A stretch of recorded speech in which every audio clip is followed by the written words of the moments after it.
प्रदेश की राजनीति में बयानों के तीर इन दिनों काफी तेजी से चल रहे हैं। समाजवादी पार्टी के नेता शिवपाल यादव के एक हालिया बयान ने सूबे की सियासत को गरमा दिया है, जिसमें उन्होंने कहा था कि अगर अखिलेश यादव की सरकार बनी तो आजम खान को गृह मंत्री बनाया जाएगा। इस बयान के बाद बीजेपी हमलावर हो गई है। यूपी सरकार के मंत्री रविंद्र जायसवाल ने इस पर तीखी प्रतिक्रिया देते हुए समाजवादी पार्टी पर बेहद कड़े शब्दों में हमला बोला। शिवपाल यादव के इस विवादित बयान पर जब उत्तर प्रदेश सरकार के स्टाम्प एवं पंजीयन राज्य मंत्री और गाजीपुर जनपद के प्रभारी मंत्री रविंद्र जायसवाल से बातचीत की गई तो उन्होंने सपा पर करारा प्रहार किया।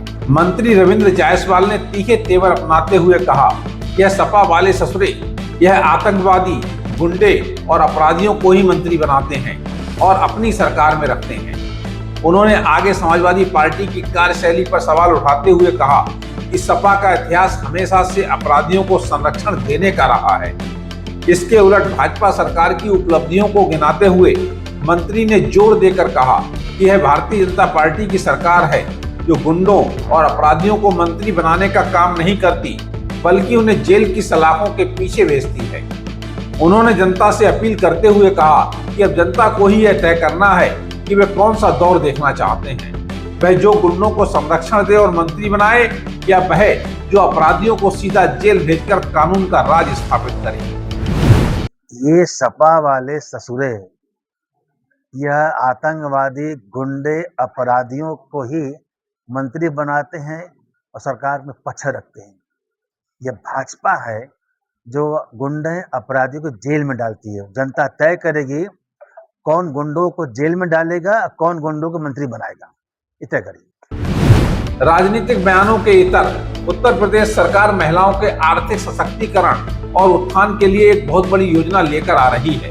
राज्य सरकार महिलाओं को आर्थिक रूप से स्वावलंबी बनाने के लिए 50,000 रुपए की आर्थिक सहायता देने जा रही है। इस योजना के तहत चुनाव से ठीक पहले 20,000 रुपए और चुनाव जीतने के बाद बाकी की राशि 10,000 रुपए की 3 अलग अलग किस्तों में महिलाओं के खातों में ट्रांसफर की जाएगी।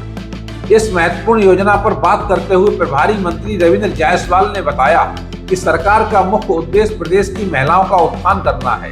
उन्होंने कहा कि महिलाओं के पास आर्थिक स्वावलंबन होना बेहद जरूरी है और इसी उद्देश्य को ध्यान में रखते हुए सरकार ने पहले से ही कई कार्यक्रम चला रखे हैं। इस नई योजना को भी उन्हीं कल्याणकारी कार्यक्रमों में शामिल किया गया है जो महिलाओं के जीवन स्तर को ऊंचा उठाने में मील का पत्थर साबित होगी।